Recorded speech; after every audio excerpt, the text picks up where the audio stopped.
What's up, guys? Welcome back to another video in the Road to 1 Million series where I document our journey from $0 to $1 million in revenue, wholesaling real estate, and in software, and a little bit of marketing as well. So today I wanted to talk about a topic that is not really discussed that much. I don't see that much online and really in the entrepreneurial space is, in my opinion, the importance of a business partner. So let me give my perspective on it, and then I'll give kind of a generic explanation, and then we can go from there. So I had always had entrepreneurial, spirits, right, you could say, various failed endeavors throughout high school, and one-off fun sort of things. Like we ran a casino, which is kind of fun. You made like a couple $100 in an actual business, but fun things like that. I did some flipping of like shoes and like resale bots, that sort of thing. Typical high school stuff that was popular, from 2017 to 2021, really. And then that market kind of died down. Still there, but not nearly what it used to be. But anyways, I digress. I never stuck to one thing. So I never really pursued anything with true intention to make it succeed.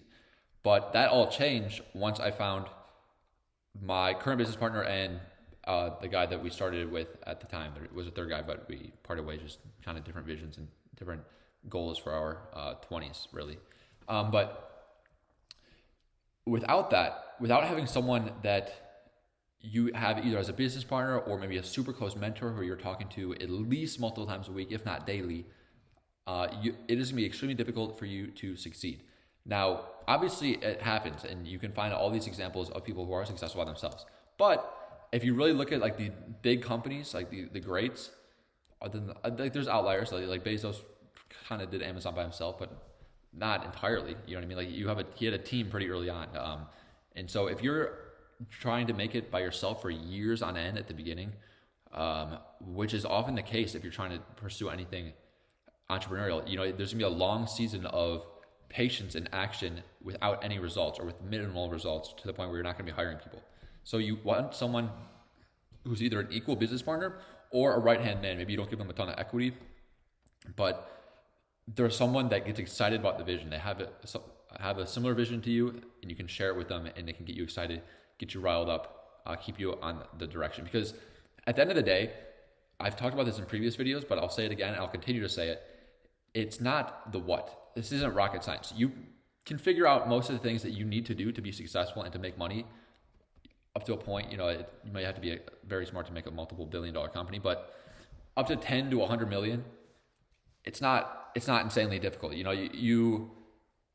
It's not insanely complex, I should say, but it is extremely difficult in the consistency and the effort that you need to put in when there's no feedback loop. Like growing up, you went to school, you all went to school, hopefully, unless you're truant, in which case I kind of respect it. I'm just kidding.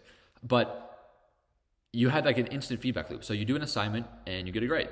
And if it's a good grade, you get that and you're like, okay, I should keep trying. Or you get a bad grade, but at least there's feedback. You kind of know that maybe that you visit the teacher after class and she tells you to fix this, fix that, or you get a tutor. And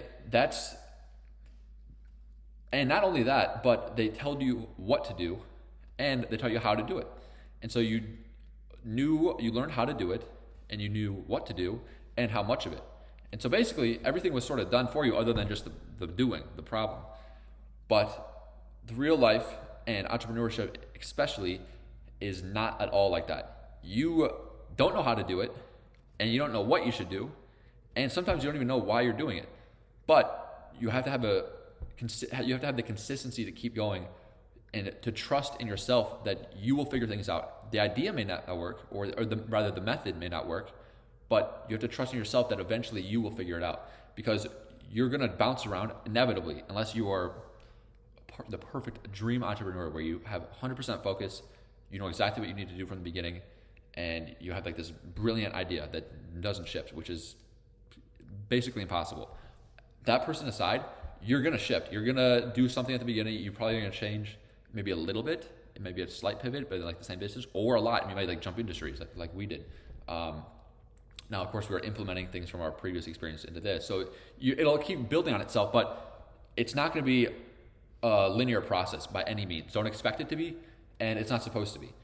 And this process is mentally fatiguing, to say the least. You are going to be working more than you would work whether you are in college, if that's the route that you would be at for your age, or whether you were in a 9 to 5, or maybe you have a 9 to 5 and this is something you're doing on the side. So it's still extra work and you're not going to see returns immediately. It's just the case. It's just how it is. But that doesn't mean that you give up. It is so much easier to accomplish that consistency and to share that future vision. I think a huge part of consistency is reminding yourself why you're going or where you're going and then why you want to go there. And so being able to talk about that in your own head is one thing, but being able to verbalize it and talk to a business partner or a close mentor or somebody is extremely beneficial in those seasons where you're growing, but you're not seeing really, and there's no feedback loop. So keep that in mind when you're starting a business. If you don't have someone in your close circle that wants to, reach out. You'd be surprised. People that you may have had an opinion of one way turn out to be completely different. They're way more entrepreneurial than you think. I can say that from personal experience, that the last people I would expect to be entrepreneurs, like in high school and beyond, turned out to be some of the most successful that I've heard of, that I've met. And my current business partner, even, I didn't think that he would be like that. I didn't talk to him that much, but we were in the same type of circle. Turns out, perfect business partner. We have the very similar visions. So you'd be surprised. Reach out. Be confident in yourself and in your beliefs, and don't be afraid to share it with people. And you'd be surprised what can happen if you find the right person to start a business with. Let's see, what else? For today, there is no new revenue. Hopefully, these fucking people pay us our water bill so we can get some more money in. But we're still waiting on some deals. The marketing decision hasn't been made yet, so we're still pivoting in our wholesale business. We're still trying to figure out what marketing method we want to go with for the future. We're doing a little bit of PPL to supplement to hopefully get our next deal or two. And we would like to be doing some PPC as well to build for the long term. So hopefully middle Q3, we're kind of getting things cranking with that. That's kind of where that all stands. Keep that in mind. Make sure that you have somebody close to you that you can talk to, because it is going to be hard. You are going to want to quit. Please don't. And that is all I have for today. See ya.